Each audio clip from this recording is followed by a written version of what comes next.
Today, NEOS is launching a very innovative and effective program called Economic Guru, in the sense that all the aspirants, civil service aspirants who find this subject difficult, it is our endeavor to make this subject interesting and easy.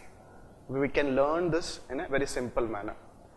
So, as part of this initiative of making economy a simple subject, and by realizing the importance of economic survey, we are launching a series of classes on economic survey 2017-18, both volume 1 and volume 2. So today we will be discussing the chapter 1 of economic survey 2017-18, volume 2. Now, regarding the economic survey, you need to understand the significance of economic survey from your examination point of view, both from your prelims and mains point of view. You can expect direct and indirect related questions from economic survey, both from your volume 1 and volume 2.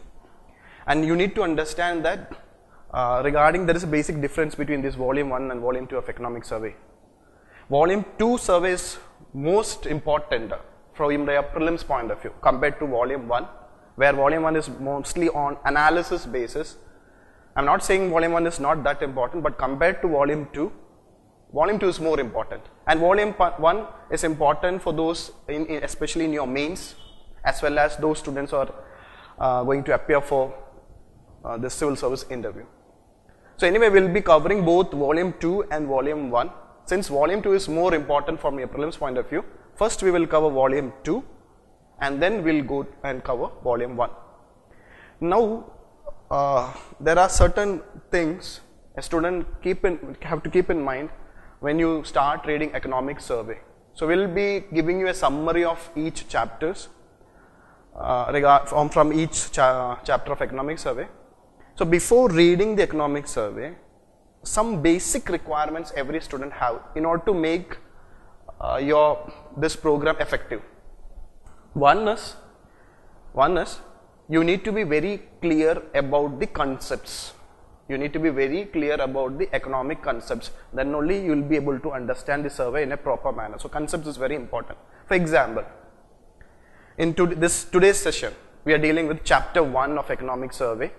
In the chapter 1, almost 70% of chapter 1 of economic survey have dealt with the issues associated with or the basic reasons for the GDP growth, or in simple we say that about the national income. We are making comparison. We are more giving, or the economic survey is giving more importance to 2017-18 financial year national income or GDP growth, as well as it's making a comparison between the current year in relation to the previous year.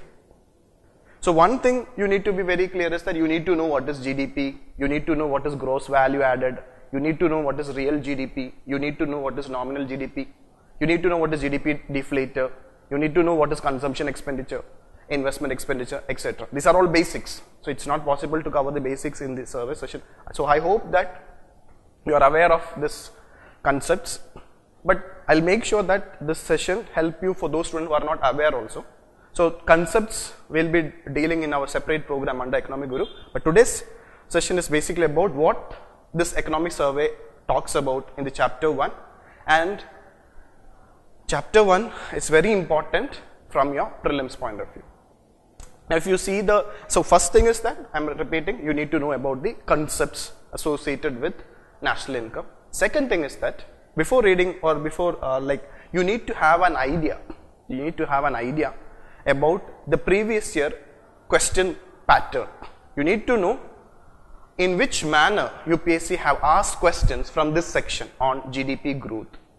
So you know the concepts, you are aware of the previous year questions. So what I will be doing in this session is that we will be attaching the PDF file so you can download it. So in this PDF file, all the previous year questions from this topic which UPSC have asked you can download it, so that you will have a clear-cut idea, okay, how UPSC have asked from the survey or from this particular section.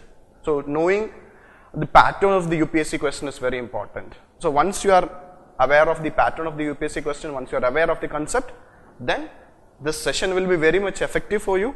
And the advantage is that if UPSC asks a question, you can make it, your answer will be 100%, there will be no chances of error.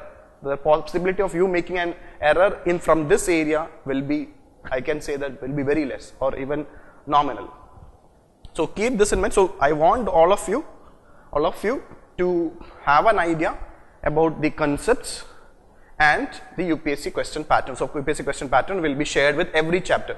So this is chapter 1. In chapter 2, it's basically dealing with monetary and capital market related thing.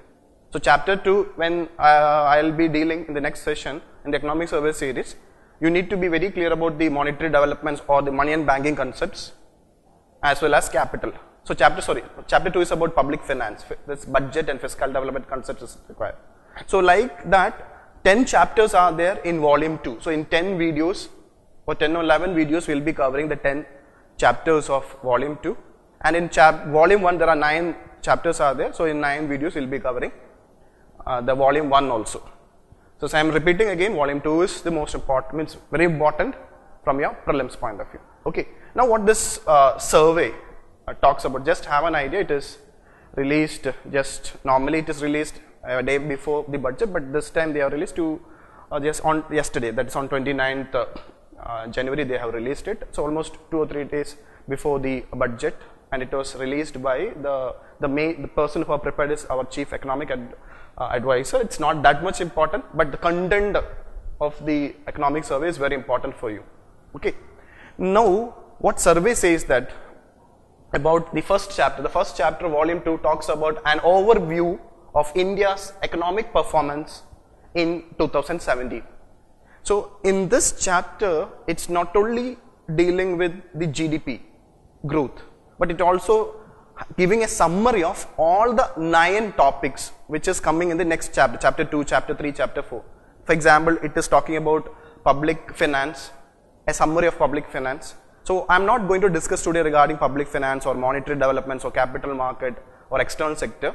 That summary of this chapter 1 will be dealt along with that separate chapter. When I'll take, for example, when I'm taking external sector on economic survey, I'll be dealing a summary of what has been covered in the chapter 1.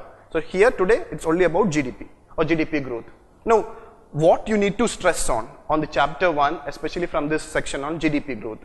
First thing what the economic survey have said is that, okay, so one more point I need to tell you is that, okay, we have an exclusive Telegram channel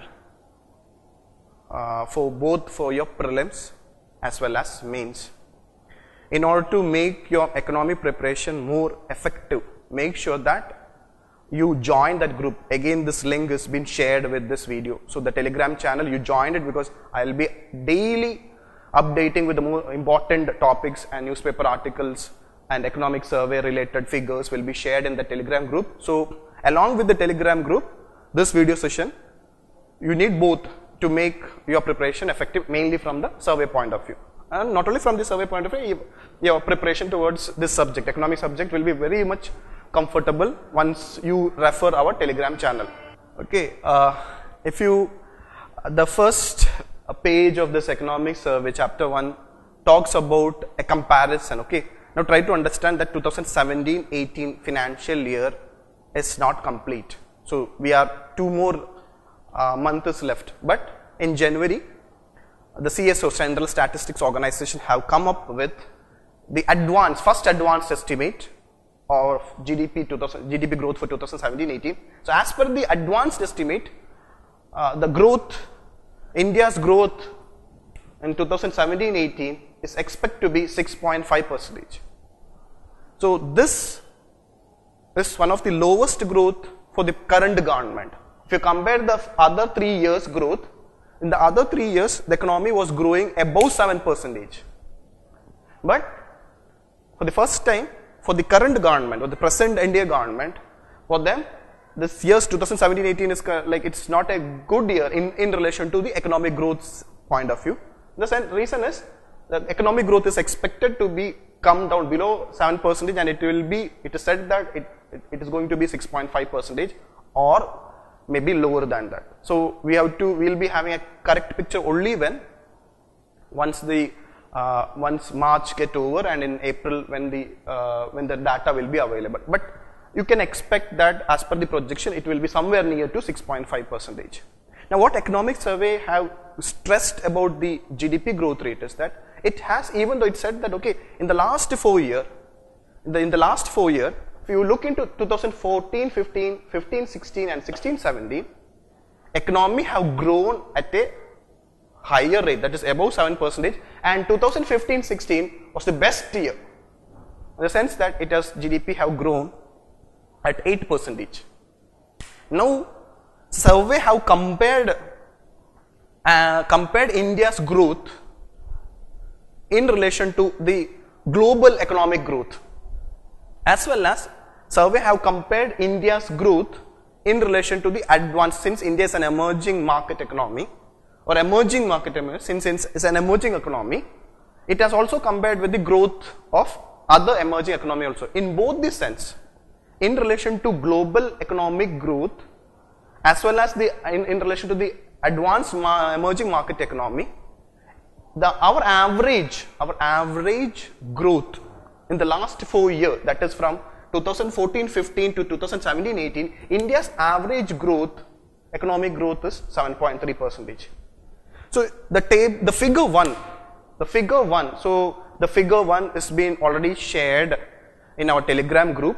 So what the figure 1 highlights, and it has been repeated in the economic survey, is that when you compare India's growth, okay, there is in relation to the India global growth, there is a 4% difference. There is a 4% difference between the global economic growth rate as well as India's economic growth rate. At the same time, when you compare with the emerging market economy,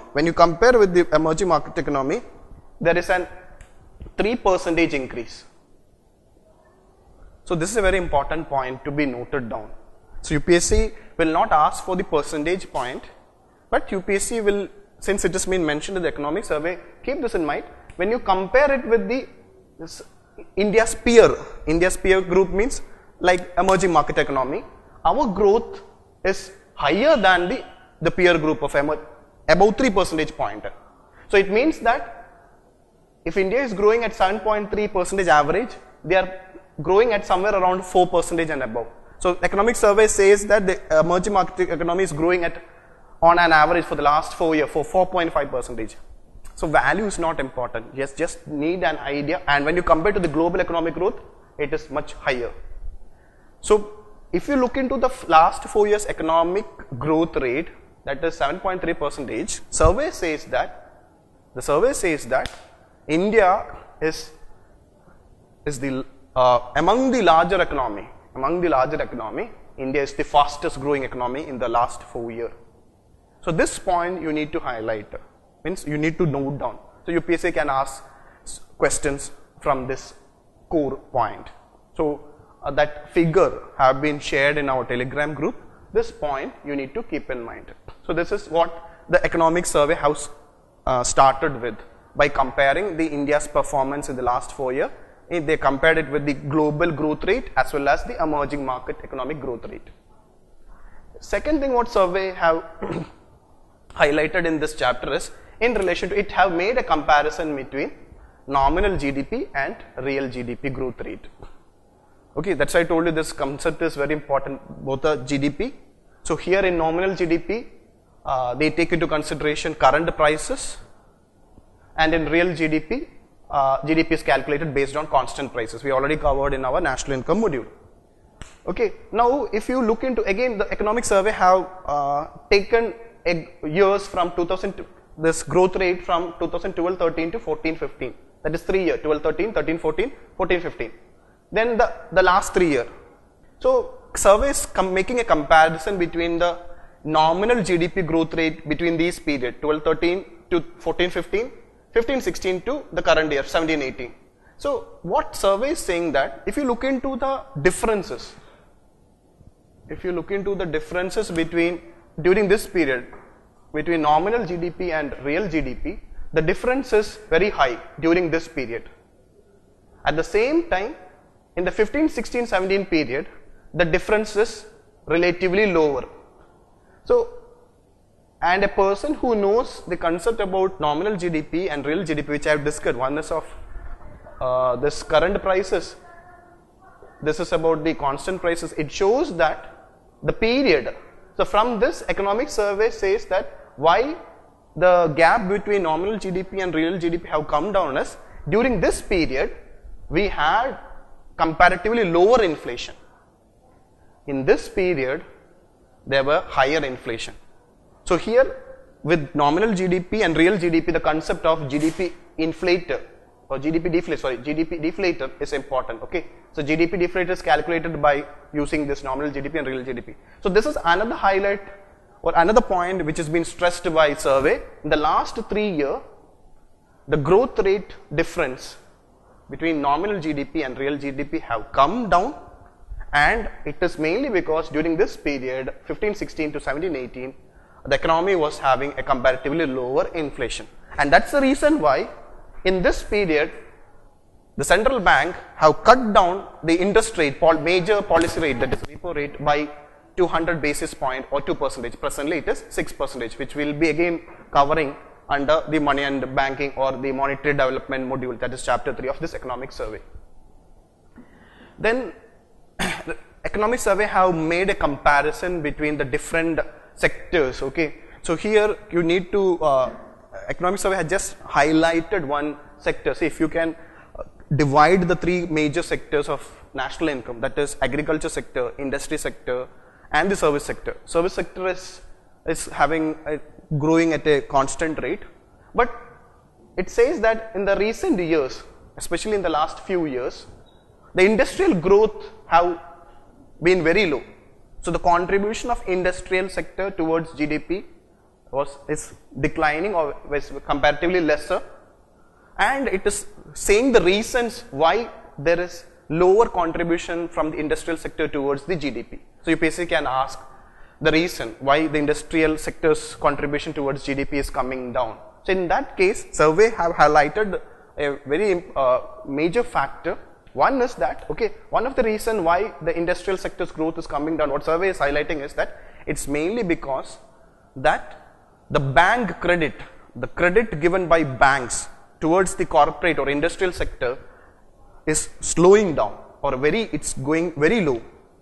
And you know the reasons. Okay, this is one of the major issue faced by our Indian economy, that we are having a problem of huge bad loan or non-performing assets. So since because of huge bad loan, the banking sector is now very cautious in giving lending or when they give loan or credit towards the private sector. So that is one of the reasons for this slowdown in bank credit, and that have resulted in the investment from the industrial sector. So that is one of the reason why there is low contribution from the industrial sector. Another reason is already from the industrial sector or the corporate itself is having low demand. They are in the present cases, many large companies they are facing default are more interested in going for liquidation, and the demand from the banking sector also, demand from the corporate sector have come down.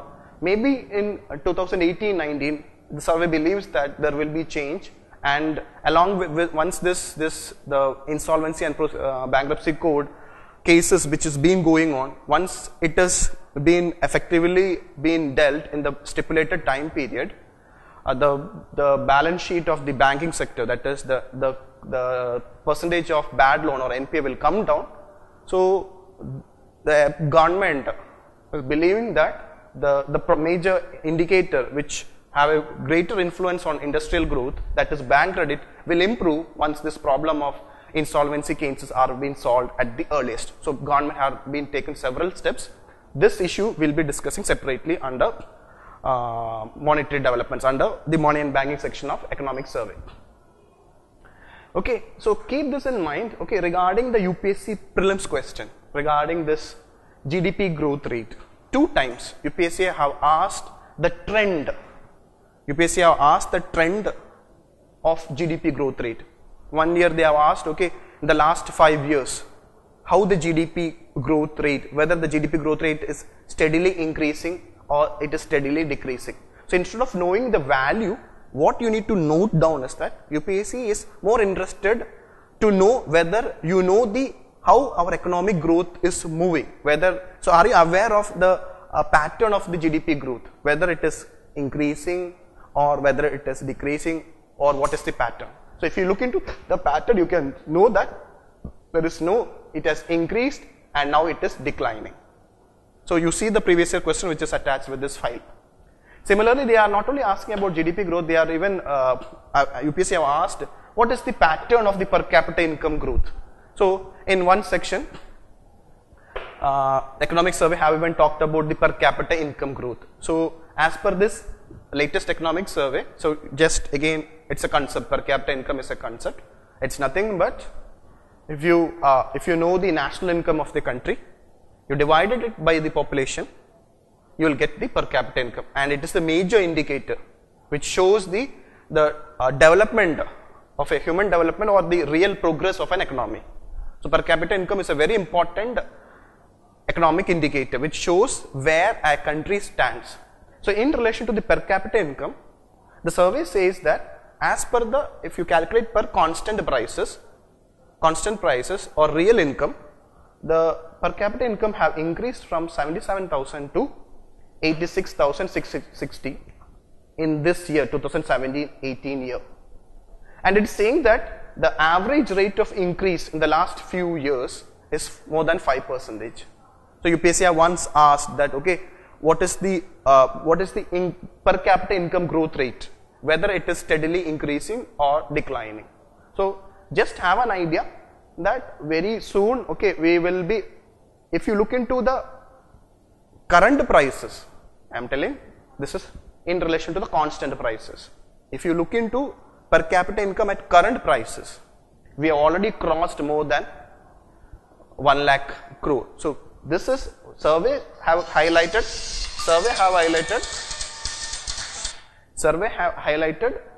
in relation to the per capita income at constant prices. So this is another thing which survey have talked about in relation to the per capita income in chapter 1. So you need to know about what is the per capita income and what is the per capita income of the country in the year, financial year, and basically this per capita income is at constant prices, not at current prices.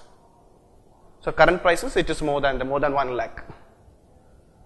Then you, if you look into the economic survey, okay, the components is very important. So UPSC asked for the, I told you, we already know a overall component about the GDP growth. We know that there is industrial sector is there, and agricultural sector is there, service sector is there. UPSC have asked this question, what is the contribution of each sector or decreasing order of each sector towards GDP. So one question UPSC have asked.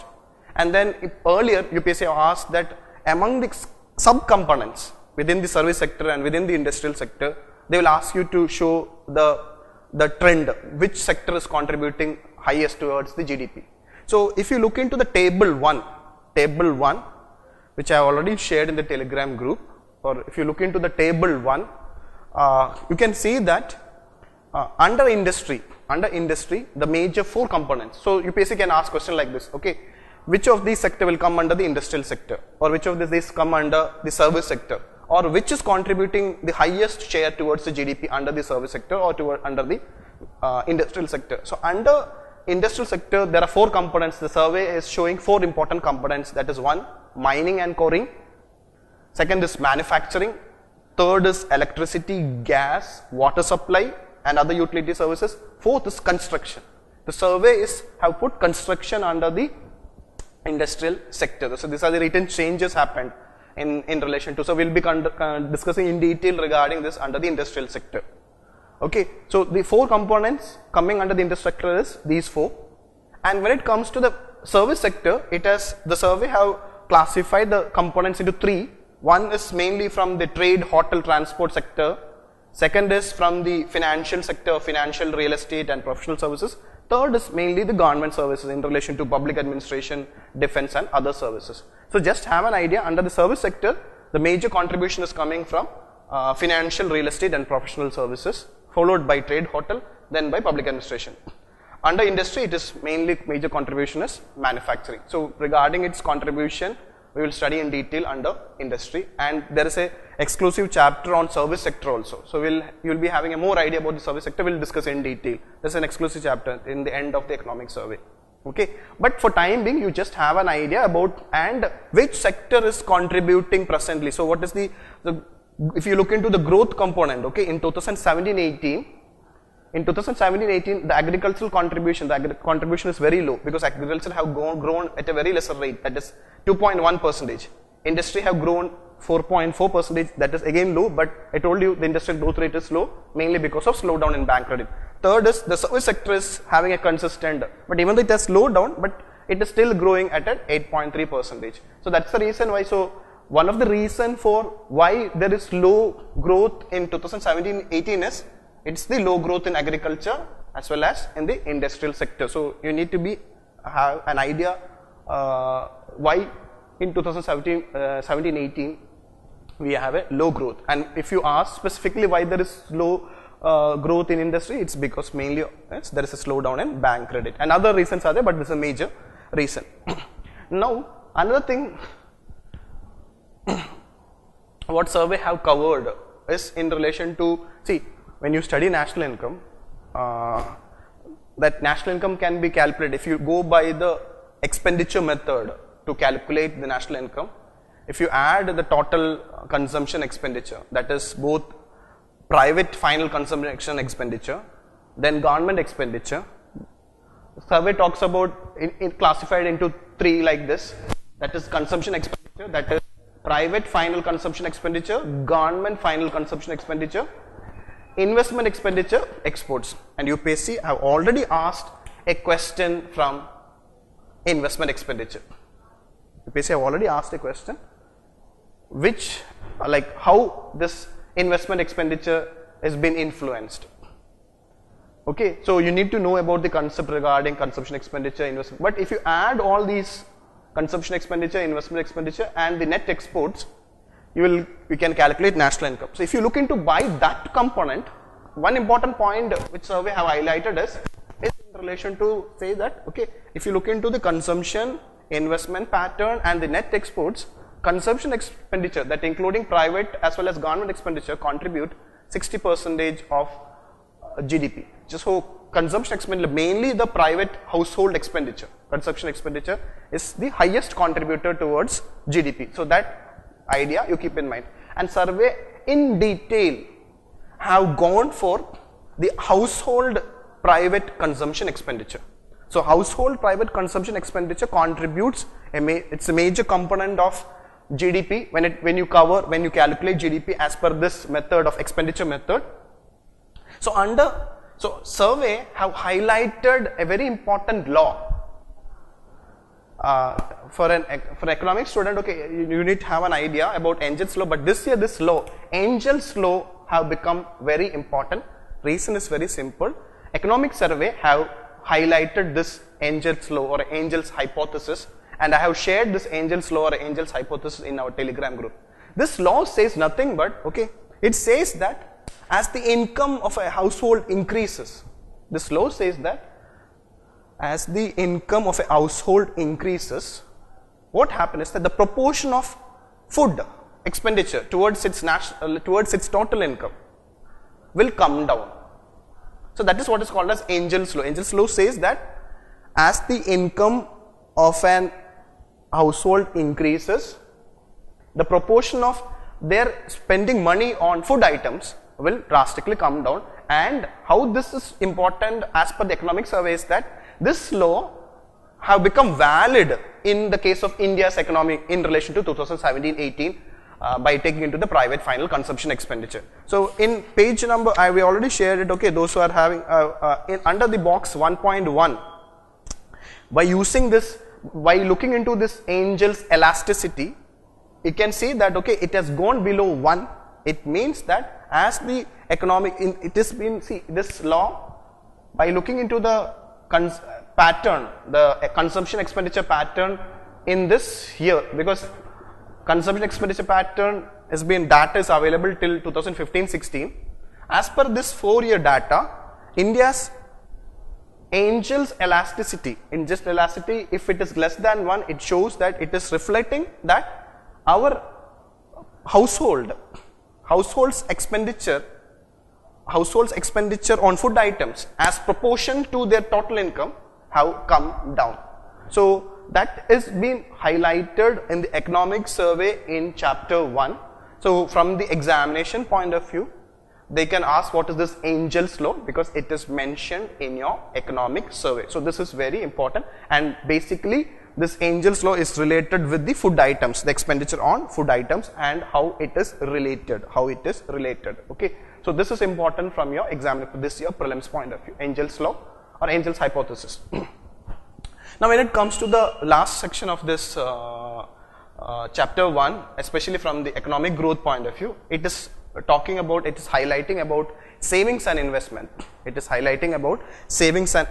Okay. In table 3, chapter 1, page number 9, it is showing a comparison between the rate of savings, the investment and saving investment gap.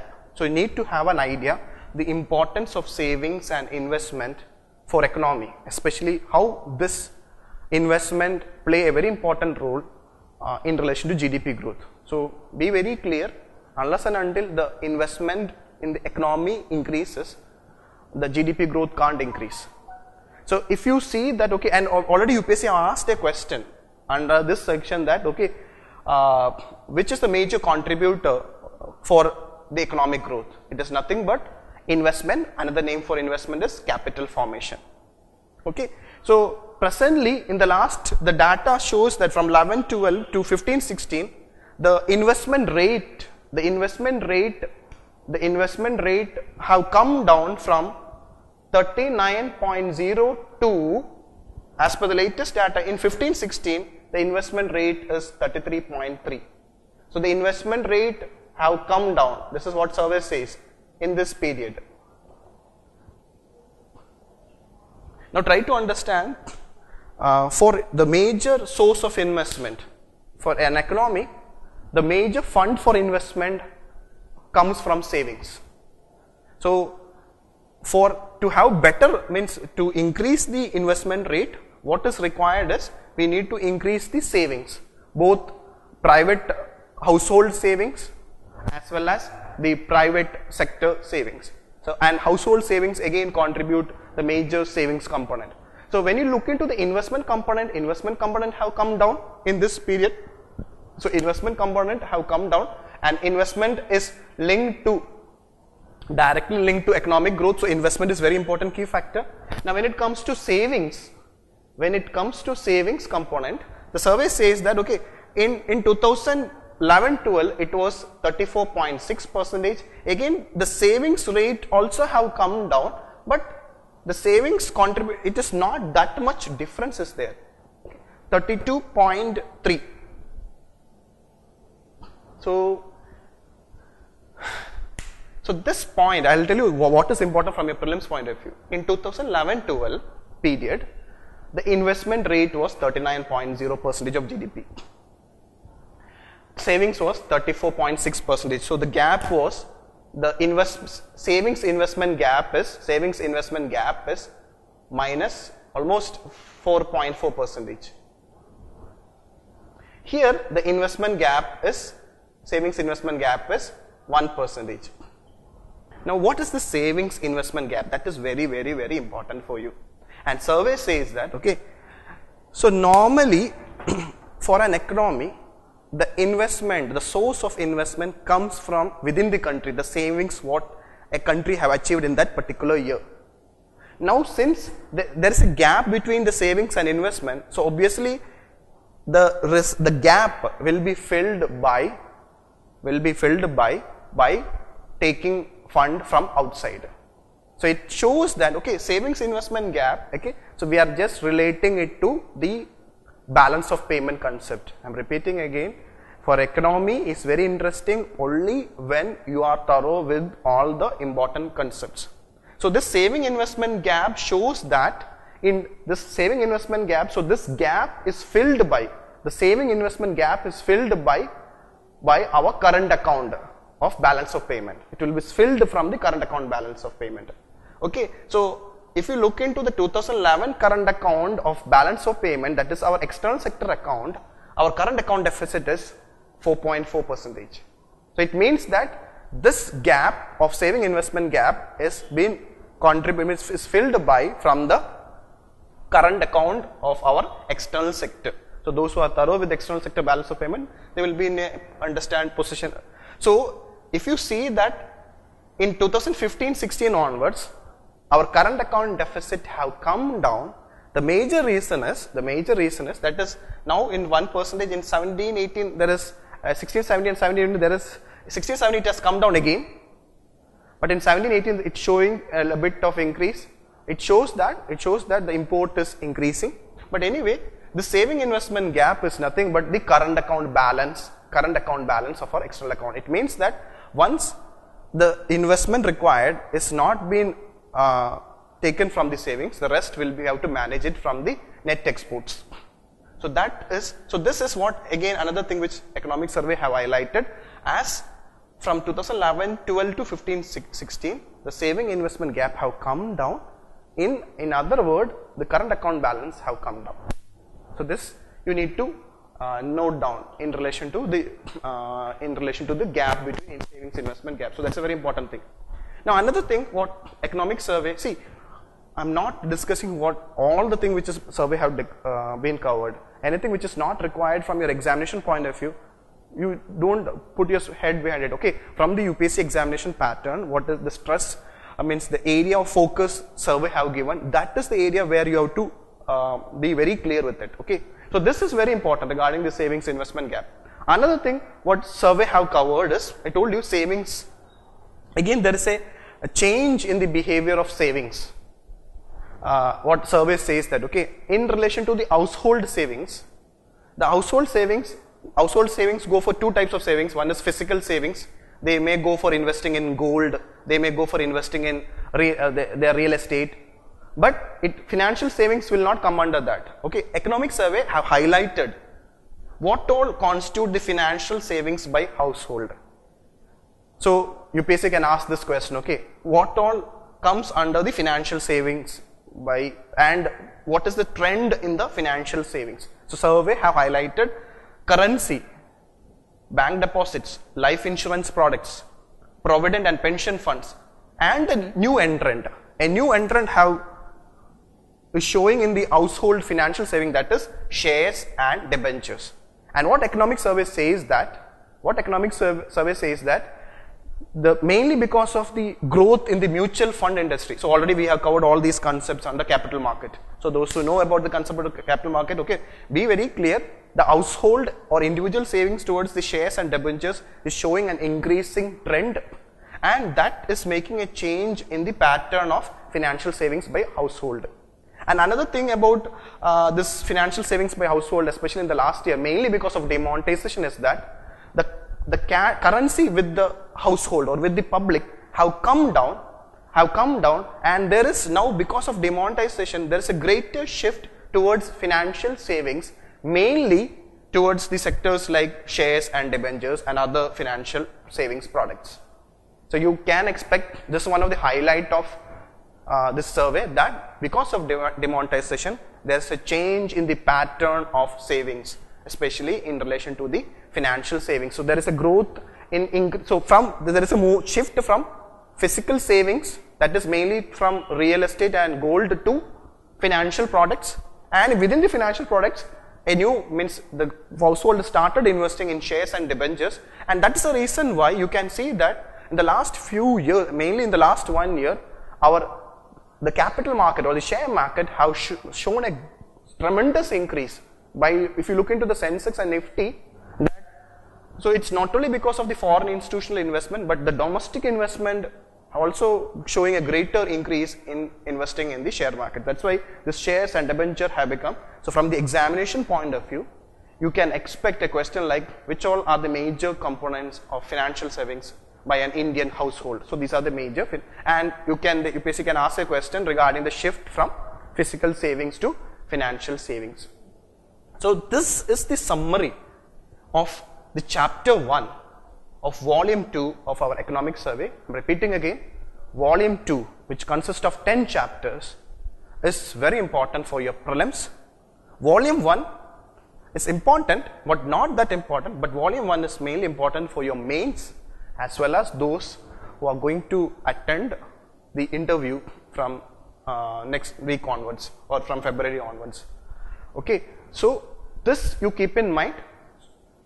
Two more things I am repeating before reading the economic survey chapter 1. You need to give stress on these sectors which I have discussed. Please revise your concepts which have been discussed in the national income module. Third, have an idea about the previous year questions. The question being asked, many questions have been asked from this sector. So if you know the previous year questions, and if you know, so you need to know, you will be having an idea where you need to stress on these point. Plus, join the Telegram group so that you will be continuously updating. You will be continuously updated with the not only with the economic survey but also the major important economic current affairs. So we'll come up with the chapter 2 of economic survey very soon. So today just make sure that you complete chapter 1 and be thorough with what is required for your prelims as well as mains examination point of view. Thank you.